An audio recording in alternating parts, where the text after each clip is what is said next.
Dios bendiga a su iglesia en esta mañana. Le voy a pedir a los niños que se levanten, vayan a sus clases bíblicas, que con mucha responsabilidad los maestros y maestras han preparado para ellos en esta mañana. Y oramos a nuestro Dios que sea de bendición para sus vidas, para que sigan creciendo y sigan siendo edificados en la fe. Y sabemos que eso tiene marcas para toda la vida. Así que damos gracias a Dios por este culto, gracias a Dios por Nilda, damos gracias a Dios por las canciones, la música.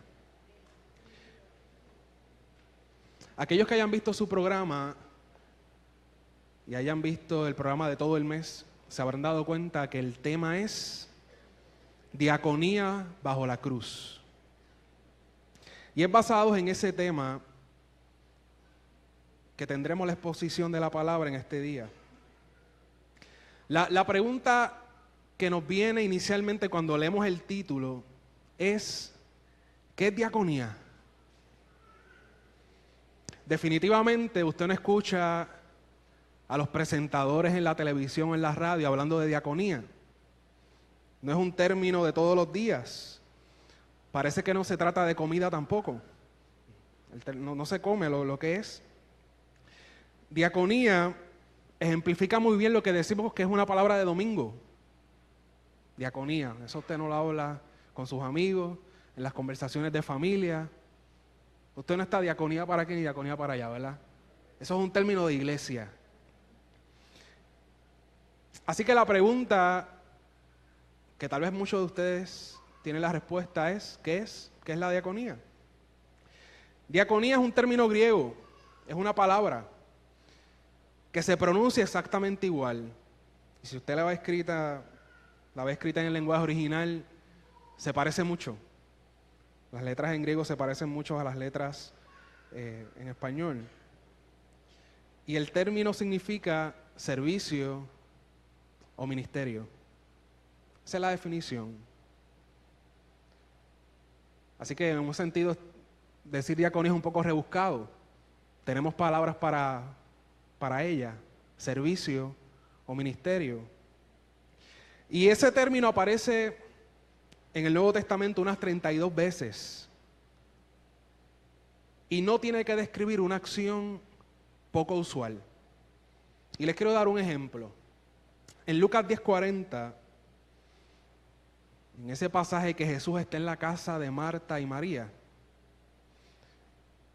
el texto dice: Marta, por su parte, se sentía abrumada porque tenía mucho que hacer. Y sabemos que María estaba sentada a los pies de Jesús escuchando la enseñanza que él estaba dando. Pero esa parte en particular que describe a Marta, que estaba abrumada por lo que tenía que hacer, literalmente dice que ella estaba abrumada con muchos servicios, abrumada con mucha diaconía. Así que cuando usted está barriendo en su casa, usted está lavando screens, cuando usted está lavando los platos que usted usó, pues mire, en el tiempo de Jesús, eso era considerado diaconía. Cosas que usted hace, un servicio que usted da. Pero el término puede significar otra cosa, algo más profundo. Por ejemplo, Pablo en Romanos 11:13 describe su apostolado, el llamado que Dios le dio, como un ministerio. ¿Y cuál es la palabra que traduce ministerio? Diaconía. El llamado de Dios es diaconía. Viendo que en nuestra sociedad puertorriqueña hay cosas que se denominan como servicio, como por ejemplo hay servidores públicos, hay servicio comunitario, servicios municipales, etcétera. Vale la pena clarificar a qué nos referimos cuando hablamos de servicio cristiano. Porque no puede ser igual, ¿o sí? Tiene que haber algo que lo distinga. Más específicamente, ¿cuáles son las características y cuál es la expectativa del servicio cuando se inspira y se modela a partir del ejemplo de Jesucristo y de sus enseñanzas? Y yo primero quiero decir qué no es el servicio cristiano.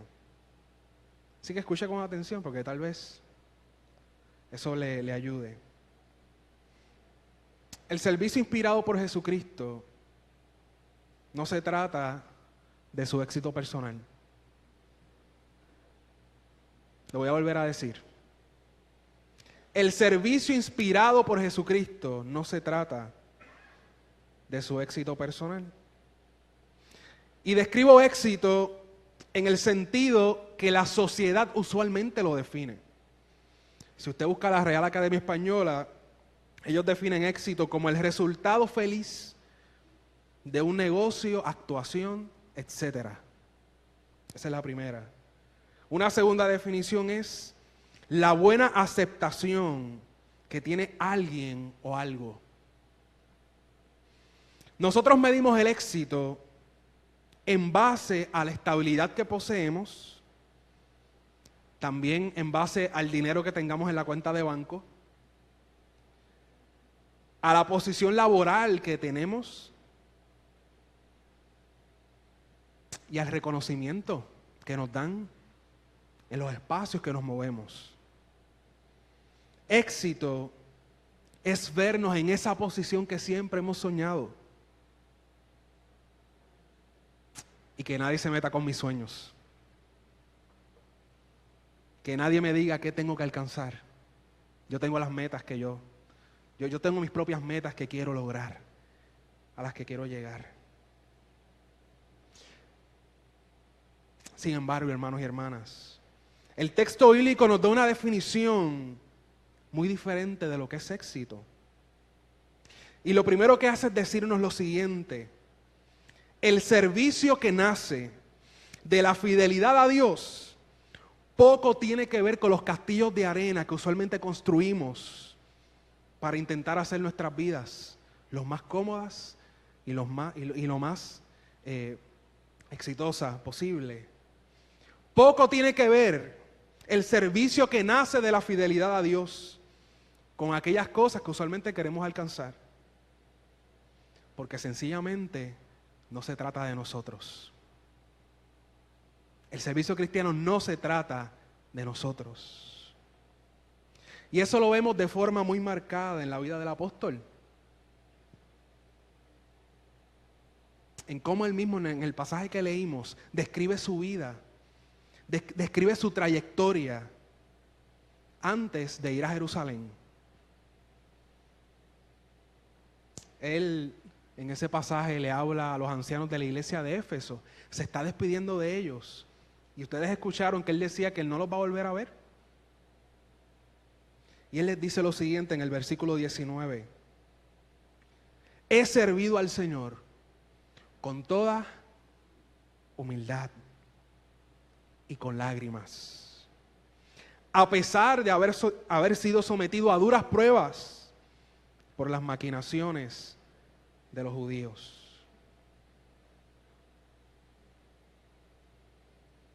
¿Se dio cuenta cómo él describe su ministerio? La forma extraña a nosotros que él habla de su misión y de lo que él realizó. Yo creo que todos estaremos dispuestos a soportar un poquito de sufrimiento, siempre y cuando sepamos que después viene el alivio. Dígame si es o no cierto. Aquellos que hemos pasado por la escuela, que es la mayoría, lo hacemos para irnos capacitando poco a poco. Y usted sabe que en ocasiones usted tiene que estudiar, tiene que fajarse, porque usted espera algo luego. Algo que compense el tiempo invertido. Y así pasa con todas las demás cosas en la vida. Usted se esfuerza, mire, le sufre a veces el bolsillo un poco, porque usted quiere obtener algo a cambio, pero algo que tiene valor, que compensa lo que usted da. Eso lo hacemos todo el tiempo. Y es justamente ese el problema que tenemos con Pablo. Algunos de nosotros diríamos que Pablo es un poco masoquista. Parecería, por como él habla de su vida, él se sentía complacido en ser humillado y maltratado. Y decimos eso porque nuestro pasaje, él nos dice de que, ok, yo sufrí, pero yo sé que después viene más sufrimiento. Y como quiera voy en esa dirección. Leímos el mismo pasaje, ¿no? Leímos el mismo pasaje. Despidiéndose de los ancianos, él describe cómo su labor en medio de ellos fue sufrida y cómo el Espíritu Santo ya le había anticipado que su futuro tendría grandes desafíos. En Hechos 20, versículos 22 y 23, él dice lo siguiente: y ahora tengan en cuenta que voy a Jerusalén obligado por el Espíritu, sin saber lo que allí me espera. Lo único que sé es que en todas las ciudades el Espíritu me asegura que me esperan prisiones y sufrimientos.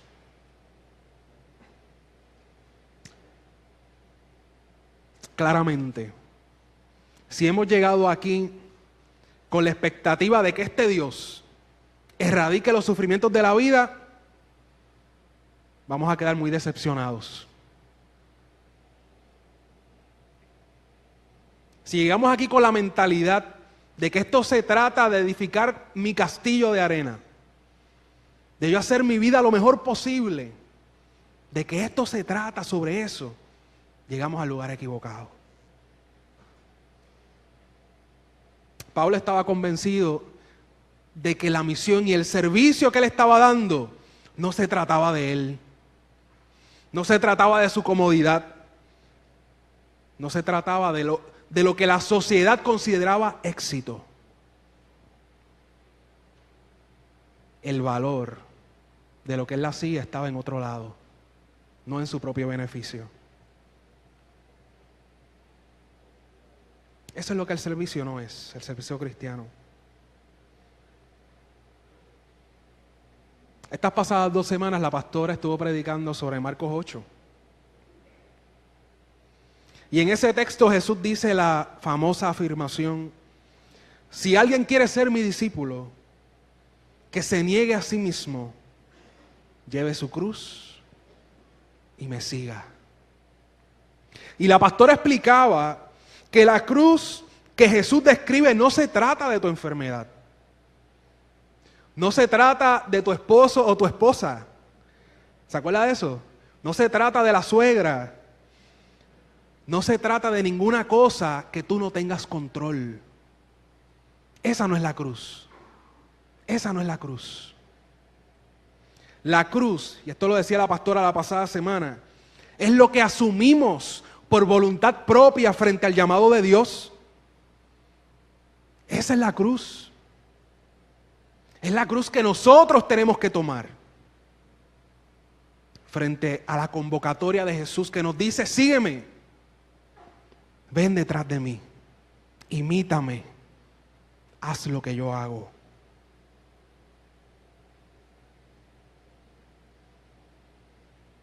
Eso mismo Pablo lo afirmó en Gálatas 2:20 cuando dijo: he aquí he sido crucificado con Cristo, y ya no vivo yo, sino que Cristo vive en mí. Y lo que ahora vivo en el cuerpo, lo vivo por la fe en el Hijo de Dios, quien me amó y dio su vida por mí. Hay un llamado a tomar la cruz. ¿Y qué significa eso para nosotros hoy? Cuando Dios nos llama a servir, pues mire, que en un mundo caído, en este mundo que vivimos, en un mundo que tiene tantas cosas malas, en un mundo en el que todos necesitamos algo. Vamos a partir de las necesidades básicas. Todos necesitamos comer, beber agua. Todos tenemos algún tipo de necesidad. Y mire, y de ahí las necesidades se multiplican. En un mundo en el que los seres humanos padecen, tienen problemas, necesidades. En un mundo donde el mal existe, donde el pecado está presente en todas las áreas. el servicio cristiano toma forma de cruz. Es inevitable. Es inevitable que tengamos que asumir que las cosas no siempre van a ir color de rosa. Tenemos que asumir que cuando asumimos la carga que Jesús nos da, no siempre vamos a ser recibidos con los brazos abiertos. Nos va a costar. Nos va a costar. Y tenemos que estar dispuestos a asumir la cruz, agarrarla e ir por el camino, como decíamos en estas pasadas semanas, muriendo al yo, muriendo al ego, despojándonos de nosotros mismos. O como decía Pablo en el texto de hoy, no considerando nuestra vida como cosa de valor. ¿Por qué? Porque el que le da valor a la vida es el Señor. Él es el que le da valor a nuestra vida.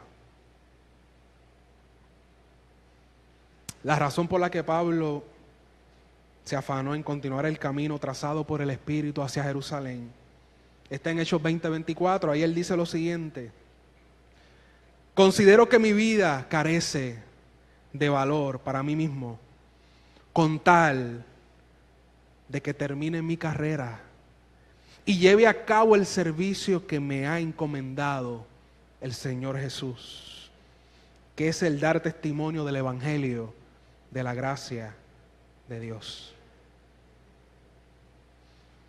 La razón por la cual Pablo fue perseverante frente al sufrimiento y en medio de grandes padecimientos, la razón es que aquel que le guiaba, aquel que le impulsaba, aquel que lo obligaba a transitar la vida, era el que le daba sentido a la vida.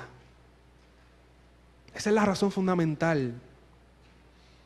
Pablo decía, aunque el mundo crea que lo que yo hago es de locos, aunque el mundo crea que yo soy lo más bajo, aunque me azoten, me maltraten, me vean mal, aunque mi propio pueblo me rechace, el que le da valor a mi vida es Dios. Y como Él es el que le da valor, yo me voy a gastar por Él. Yo voy a hacer lo que Él me pide. Yo voy a dar la milla extra. No importa lo que yo pierda en el camino. El que creó todas las cosas, Pablo dice en Gálatas 1:15, lo eligió cuando él estaba en el vientre de su madre.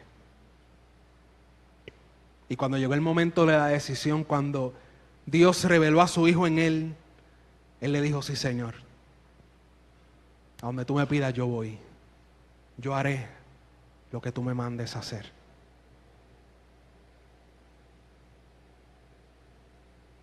Así que hay que asumir la cruz. Y hay que asumir un ministerio en la iglesia partiendo de la cruz.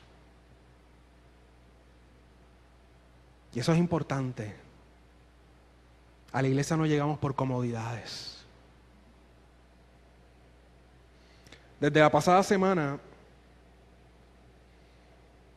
Dios puso una convicción en mi corazón. Y es que Dios está convocando gente al servicio en la iglesia. Dios nos está convocando al servicio en la iglesia.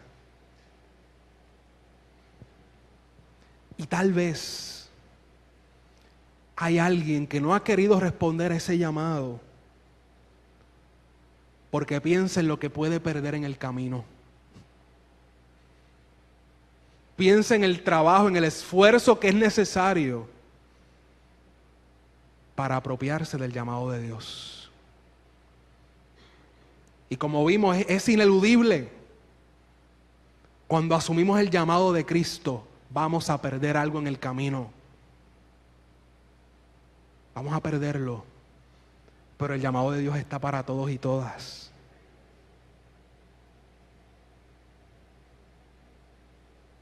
Asumir el llamado de Dios no tiene que ser sencillo. Y vamos a empezar por Jesús. Para Él tampoco lo fue. Y fíjense que tanto Jesús como Pablo, cuando llegó el momento determinante en Lucas, Jesús afirmó su rostro a Jerusalén. Y caminó allá con la seguridad del Espíritu de que allá se iba a realizar la voluntad de Dios. Y lo mismo pasó con Pablo. Llegado el momento, y este es el giro en Hechos 20, él dice, ahora es que yo voy para Jerusalén. Y yo sé que lo que me espera no es éxito. Me espera sufrimiento, me esperan tantas cosas. Yo no sé lo que me espera, pero sé que no va a ser bueno. Pero la voluntad de Dios me impulsa. Y Él es lo más importante, no soy yo. ¿Qué cosa mejor que ganar la vida perdiéndola por Cristo?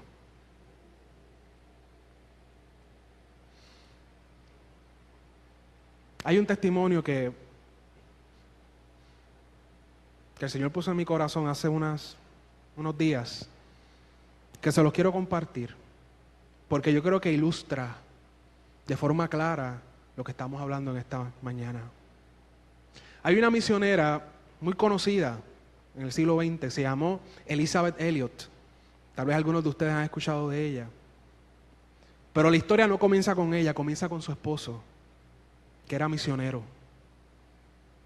Y su esposo y varios amigos se dispusieron a ir a Ecuador a evangelizar una tribu a la que no había llegado el evangelio. Y llegados allí, establecieron un contacto inicial que pareció ser amigable, pero luego se perdió el contacto. Para luego enterarse, su esposa y todos los demás, que esta tribu a la que habían ido los había asesinado.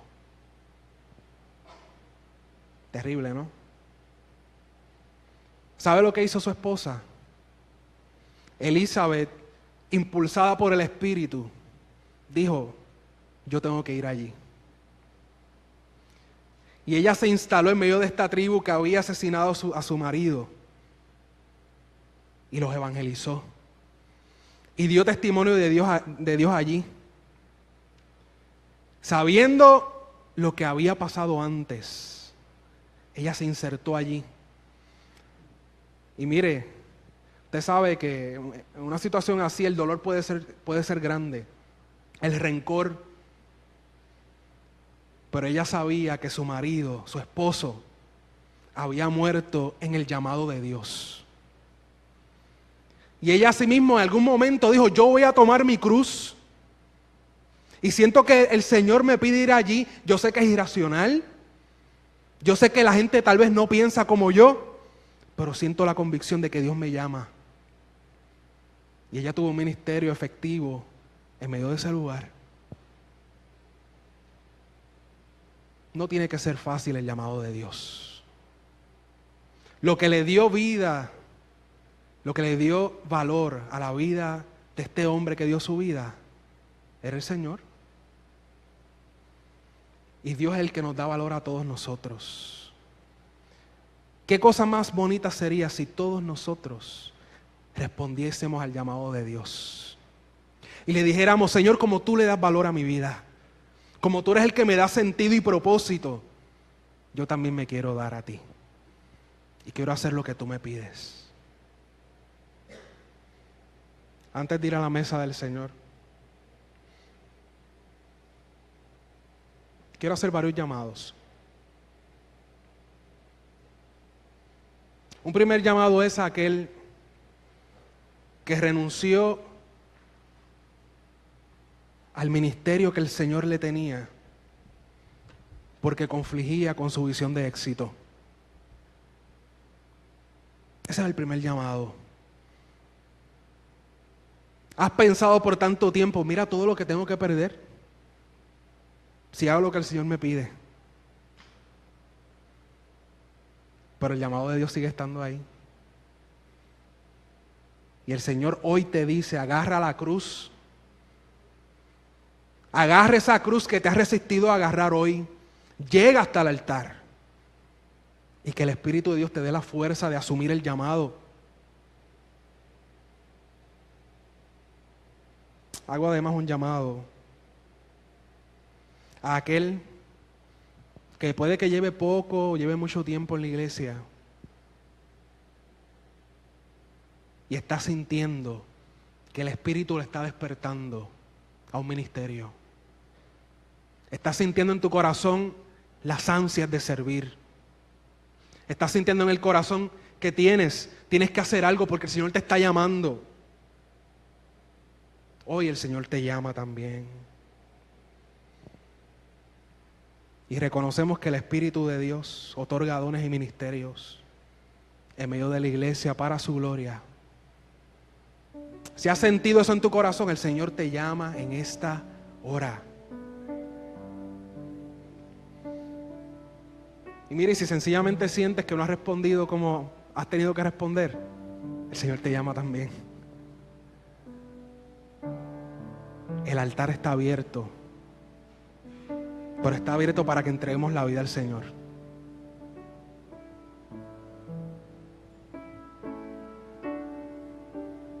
El Señor te llama. El Señor te llama a servir.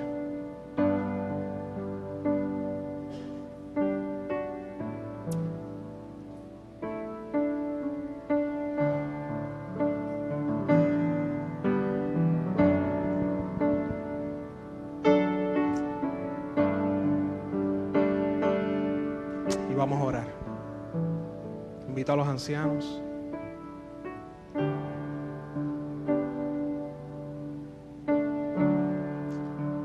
El Señor nos llama a todos y a todas. Y lo que te dice hoy es que respondas. Dile sí al Señor. Dile sí al Señor. Él te llama. Con voz apacible, pero te llama.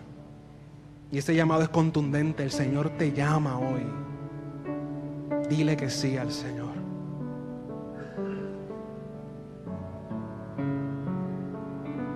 Señor, en esta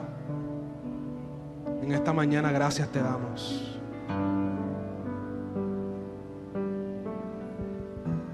Tú eres el Dios de la iglesia. Tú eres el Dios que edifica.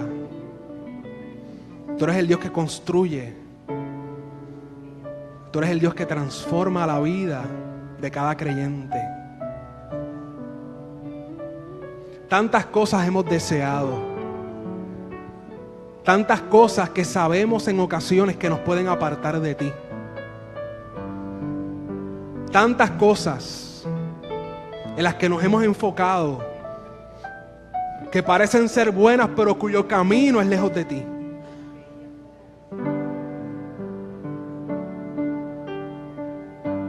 Yo te pido, Señor,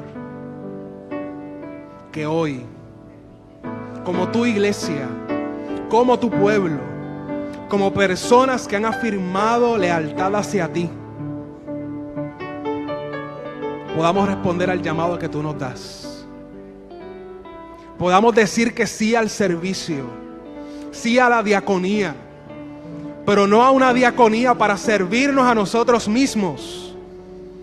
Una diaconía para que tú seas exaltado en medio de tu pueblo. Una diaconía bajo la cruz. Una diaconía enfocada en tu voluntad.